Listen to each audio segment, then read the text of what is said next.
What's up, y'all? My name is JR, and for those of you who don't already know, I'm a huge movie and TV nerd. If you're new here, I appreciate you taking the time to check out my channel. I hope you'll consider sticking around and joining the film community I'm trying to build here on YouTube. So guys, today, at the behest of a really good friend of mine, I'm going to be giving you all a bit of a blast from the past, no pun intended. In this video, I'm going to be talking about Christopher Nolan's 2014 feature film, Interstellar, and why I think that not only is it one of the best movies I've ever seen, but I think it's one that challenges the viewer in a myriad of ways. And just so we're clear, this video will contain spoilers, so in case you're not quite the Nolan fan I am and you haven't seen this movie yet, and you don't want to know anything that happens in it, you might want to exit this video right now. I also want to warn you guys that we're going to be getting into the weeds a little bit more than usual on this one. So if you find that you're not in the mood for an in-depth conversation, or you decide at some point that this particular video involves topics that make you a little uncomfortable, then I invite you to tap out and I'll just catch you on the next one. And with that being said, no more wasting time. Let's get into it. Interstellar is an epic science fiction film co-written, directed, and produced by Christopher Nolan. The film stars Matthew McConaughey, Anne Hathaway, Jessica Chastain, Bill Irwin, Ellen Burstyn, Michael Caine, and Matt Damon. Set in a dystopian future where humanity is embroiled in a catastrophic blight and famine, the film follows a group of astronauts who travel through a wormhole near Saturn in search of a new home for mankind. Brothers Christopher and Jonathan Nolan collaborated in the writing of the film's screenplay, which had its origins in a script developed by Jonathan himself in 2007 and was originally set to be directed by Steven Spielberg. Kip Thorne, a Caltech theoretical physicist and 2017 Nobel laureate in physics, was an executive producer, acted as a scientific consultant, and wrote a tie-in book entitled The Science of Interstellar. And I personally think that all of that may have been deeply necessary, considering this is a story deeply reliant on the accurate portrayal of theoretical astrophysics. Now, cinematographer Hoyt van Hoytema shot the film on 35mm movie film in the Panavision anamorphic format and IMAX 70mm. Interstellar premiered in Los Angeles on October 26 of 2014. In the United States, it was first released on film stock, expanding to venues using digital projectors. The film received positive reviews from critics and managed to gross over $681 million worldwide, and then eventually $703 million after subsequent re-releases of the film, making it the 10th highest grossing film of 2014. It has been praised by astronomers for its scientific accuracy, and Interstellar was nominated for 5 awards at the 87th Academy Awards, winning Best Visual Effects and receiving numerous other accolades. Now, at the time of the making of this video, the movie has a 73% on Rotten Tomatoes, and that's based on 379 critic reviews, with a higher audience score of 86% based on over 100,000 verified ratings. It has a Metascore of 74 on Metacritic based on 46 critic reviews, with again a higher user score of 8.6 based on over 5,000 user ratings. And it has an 8.7 out of 10 on IMDb based on over 2 million reviews. So I'll begin my thoughts in this video by admitting to you guys that Christopher Nolan is one of my absolute favorite directors. I think he's top 5 all time if you ask me. And I like Nolan because his work challenges me. And I know that there are probably a lot of you that feel like when you sit down to watch a movie, you just want to turn your brain off and be entertained. Well, I'm the exact opposite. I actually like content that makes me think critically and ask questions. I think when you as a filmmaker can make your audience ask questions, your film lingers in the hearts and minds of those who watch it long after they leave the theater. And as an aspiring filmmaker, that's what I hope to be able to do with my film work. And now that we've got that out of the way, I want to say I thought this film was nothing short of spectacular. And I'll start with the film's premise. Now, I love the hero's journey, as I think pretty much all of us do, but more specifically, There's just something about a character who has to sacrifice something of great value to them in order to save mankind that really pulls me in. It's part of the reason why, despite the poor critic score on Rotten Tomatoes and the somewhat ridiculousness of the plot, I absolutely love the movie Armageddon.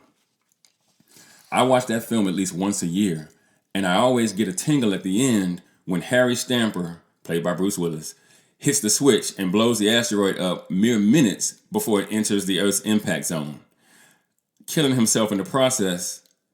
And then the camera goes to a close-up of Bear, played by Michael Clark Duncan, sitting on the shuttle, fleeing the asteroid, headed back to Earth, and he simply says, "You, Harry, you the man." And when the film cuts to black minutes later, you're left asking yourself the question, would I have the stones to do it that way? To go out in a blaze of glory, saving mankind? It's quite the visceral viewing experience, if you ask me. And while Armageddon brings a lot more action to the table than a film like Interstellar does, this film does manage to tap into that same kind of introspection, in my opinion.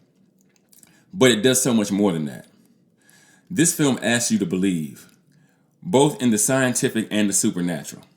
Two things that, let's be honest, almost none of us is educated or experienced enough to completely call BS on.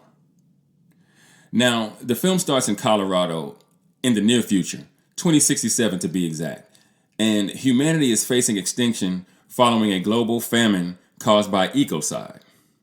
Now, Cooper, the main character, played by Matthew McConaughey, and his family, which includes his children Tom and Murph, and his father-in-law Donald, played by John Lithgow, survive by pursuing farming, much like most of humanity. But one evening after a dust storm, Cooper discovers a gravitational anomaly inside his daughter's bedroom, which creates patterns of falling particles. And after he and Murph take a closer look, they discover that the pattern resolves, revealing GPS coordinates, which leads Cooper and Murph to a secret NASA facility in an undisclosed location. Apparently, NASA is believed to have been shut down, but continues to operate in secret. Its latest mission being to find a habitable planet beyond Earth's solar system. And upon arriving at this facility, Cooper learns that a team is preparing to travel through a wormhole near Saturn, leading to a faraway galaxy that has 3 potentially habitable planets, each orbiting a supermassive black hole that they are calling Gargantua. Cooper is asked by Professor Brand, the lead scientist of the team, played by Michael Caine, to pilot the crew due to his past experience as a trained NASA pilot and engineer. At first, Cooper struggles with the idea of leaving his children, Murph most of all, but eventually he reluctantly agrees to go on the mission, promising his daughter that he will return one day. Now, Murph, angry about her father inexplicably agreeing to abandon her, refuses to say goodbye. And from there, the Endurance spacecraft takes off, with Cooper at the controls and 3 other NASA scientists on board, Romilly, Doyle, and Professor Brand's daughter, Amelia, as well as 2 intelligent robots, Tars and Case. Now, as I watched this film, I found myself asking the question, is that really how time and space works? But it didn't really matter because I'll probably never have enough practical knowledge on the subject to know the answer for myself. So all I can really do is rely on the fact that this film had a theoretical physicist and a 2017 Nobel laureate as an executive producer, along with the several astrophysicists co-signing the film's accurate portrayal of theoretical astrophysics. Then there's the question of religion, or faith in the unexplainable at the very least. This film has a lot of references to faith and Christianity if you're willing to look hard enough. First, I thought Cooper, again, the story's main character, could be said to represent the Father, as he is literally the father in his family, and the Holy Spirit once he gets sucked into Gargantua and into the Tesseract, where he sends messages through Morse code to Murph, his daughter, before he ever left Earth when she was a child.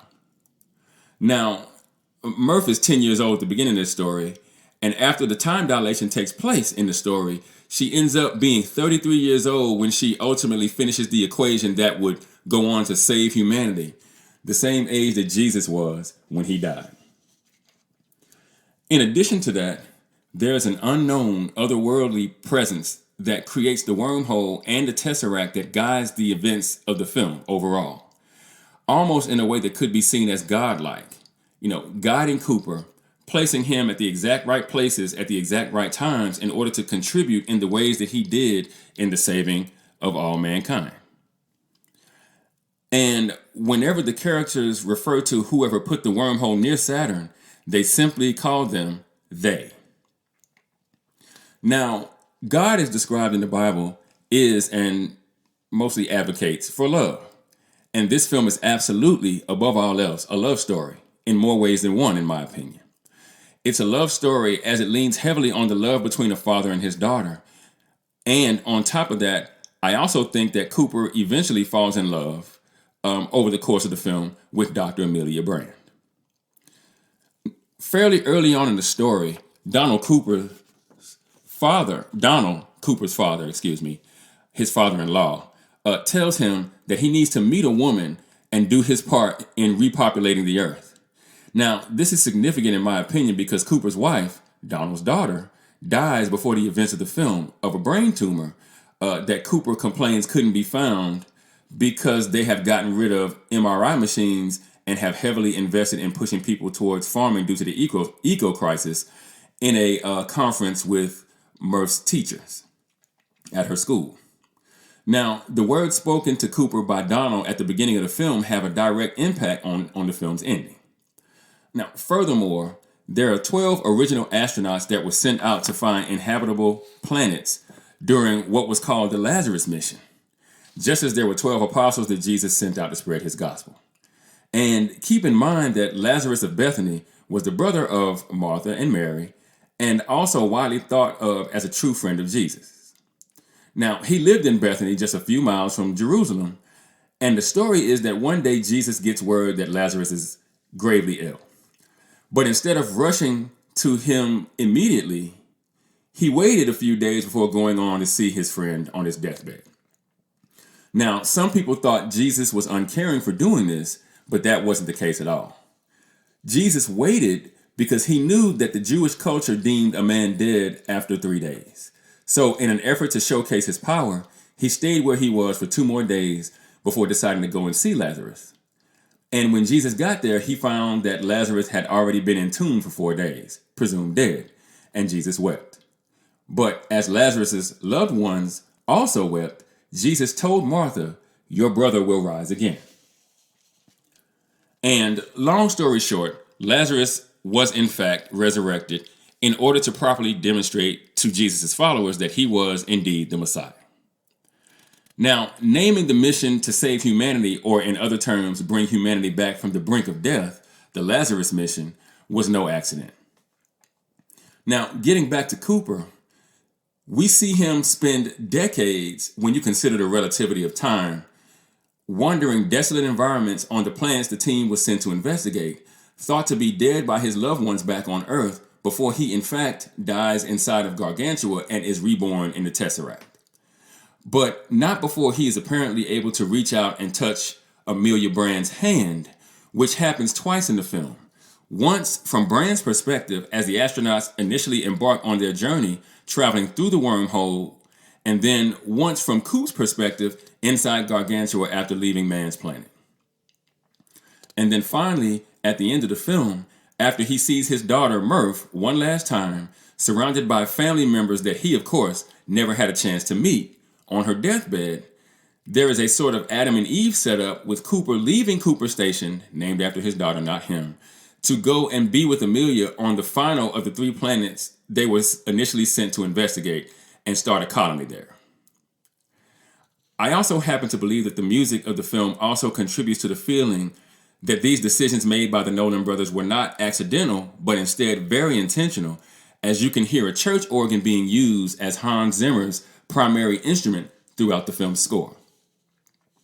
Now, I know some of you will push back in the comments of this video, either because you don't believe in God or because you have some aversion to Christianity and maybe even religion as a whole. And I want to be clear that you are perfectly within your rights to do so.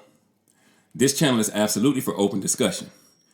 I also want to make it clear that I do consider myself to be a Christian, and so I do believe that a man historically referred to as Jesus died for my sins. And I also believe that Christianity, for some of its faults, is a net positive for society. And I also believe in things that are supernatural, within reason, of course. But I do think that there are things that cannot be logically explained. And I'll be honest with you, I think that that's why my friend wanted me to make this video to begin with. The way I see it, if you can believe in a ghost that can haunt houses, you can believe in angels that can guide a person through life. But that's just me. Another nugget of transparency, as much of a fan as I am of Nolan's work, I only watched this movie for the first time last month, after my friend recommended it to me. So I didn't see it back in 2014 like some of you may have. But being a screenwriter of myself, I know a few things for an absolute fact. One, a screenwriter doesn't write a 3-hour movie unless he or she feels wholeheartedly that they have something profound to say. Studios don't typically like 3-hour films because they don't think people will sit through them. You have no idea how many Zoom calls and FaceTime calls I've had to sit through, how many emails I've had to read from Hollywood people asking me to cut my script down to 100 pages or less, or cut out certain scenes that are going on for too long, or trim down the dialogue in a scene, or redact overly descriptive sentences or even paragraphs. I have had plenty of Hollywood know-it-alls tell me that my scripts are overwritten. Now, what that has taught me over the years is that in a medium that is supposed to rely heavily on creativity, there isn't really a lot of tolerance for it. So, as a screenwriter, when you put certain elements in your script, especially elements that all point in a specific direction, trust me, you don't do it haphazardly. Especially when you're someone of Nolan's ilk. You do it because you're trying to make a point. And whether you want to use a jackhammer or a syringe to do it, it doesn't change the fact. Now, I think Nolan is masterful at deciding when, where, and how to make his filmmaking voice truly felt by the viewer, and that's what I love most about his work. And when he is both writer and director, I honestly believe he is one of the best to ever do it. That's right, I said it. The guy who couldn't get into film school is one of the best directors alive. In this movie, he's asking you to embrace things you might not fully understand. But he does so in a way that is more compelling if you're willing to watch this film with an open mind. Whether you believe in them or not, dinosaurs once roamed the earth, until one day they didn't. And though some of you may not know it, 9 species of human beings once walked the earth. Now there's only one. And the Bible talks about how mankind will reach the precipice of self-destruction during the end times. And a lot of Christian people think we're already living in those times right now. In this film, you have people like Cooper who decided to try and save humanity so he could ultimately save his children by getting them to another planet before it was too late. And in this film, you also have people like Man, played by Matt Damon, who were more than willing to sacrifice the living on Earth and start over, with embryos, on another planet. Throughout the film, we hear Professor Brand reciting the words from the 1951 poem, "Don't Go Gentle Into That Good Night" by Dylan Thomas, and we hear him do this several times. The sentiment expressed in that particular work is that human life is precious, and therefore should be fought for at every turn. I think this film is a very challenging watch, as I've already stated. I think that for sure. But I also think this film is absolutely worth the 3-hour investment it asks you to make in order to watch it to its completion, especially if you consider yourself a movie head. And ultimately, in this film, I think Nolan is trying to make the point that when the time comes, and I think at some point, whether we live to see it or not, it absolutely will. In order for mankind to avoid its own extinction, we'll need both applicable knowledge involving science and technology, as well as love and compassion for our fellow man. in order that we might be willing to fight for those who can't fight for themselves in an effort to save us from such a fate. But what do you guys think? Do you think that Nolan was trying to make a religious point with his film Interstellar? Or do you think I'm really, really reaching and it's just a movie about people traveling through space and trying to save human beings and all of humanity? Let me know in the comments. And for those of you who might be new to the channel, be sure to like and share this video. If you really like the content, be sure to subscribe and hit that notification bell. That way you'll be notified whenever I drop a new video. Also, be sure to go check out themadScreenwriter.com for more television and film reviews and info on my upcoming film projects. And with that, I'm going to go ahead and get out of here. I got screenplays to write. I'll catch you guys in the next video.